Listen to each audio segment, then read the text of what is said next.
আমাদের যেই 5টা পেস বোলার স্কোয়াড আছে সবাই রেডি আছে।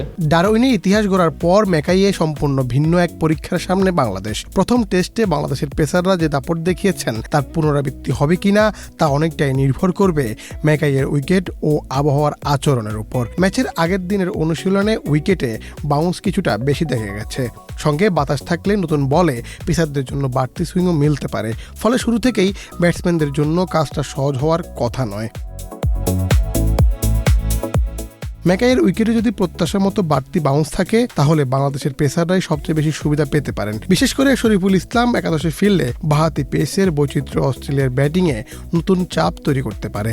তাসকিন আহমেদ ও হাসান মাহমুদের গতির সঙ্গে শরীফুলের সুইং মিললে বাংলাদেশের বোলিং আক্রমণ আরও কার্যকর হয়ে উঠতে পারে। ডারউইনের প্রথম ইনিংসে অস্ট্রেলিয়ার সবকটি উইকেট পেসাররা নেওয়ার পর তাদের উপর আস্থা রাখার যথেষ্ট কারণও আছে। তবে শান্ত জানান স্কোয়াডে থাকা সব পেসারই আছেন প্রস্তুত। করোনা বা যে কোনো ভাইরাসের এগেইনস্টে ফাইট মানি ব্যাকট্রলের লেফট রাইট। আমাদের যেই 5টা পেস বোলার স্কোয়াড আছে সবাই রেডি আছে।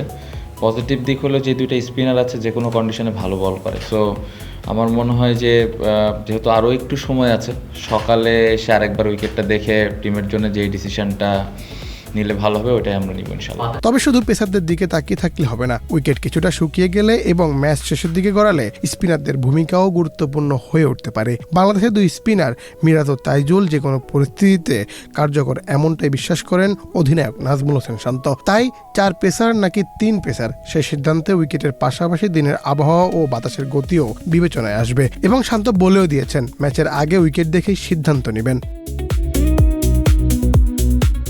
সব মিলিয়ে ম্যাকাইতে প্রথম সেশনটাই হতে পারে ম্যাচের গতিপথ নির্ধারণের মঞ্চ। নতুন বলে বাংলাদেশের পেসাররা যদি বাউন্স ও বাতাসকে কাজে লাগাতে পারে, অস্ট্রেলিয়ার ব্যাটিং আবারও চাপে পড়তে পারে প্রথম থেকেই। আর ব্যাট হাতে বাংলাদেশের জন্য সবচেয়ে বড় চ্যালেঞ্জ হবে সেই বাড়তি বাউন্স সামলে শুরুটা নিরাপদে করা। মুন্না চন্দ্র দাস, বাংলাদেশ প্রতিদিন।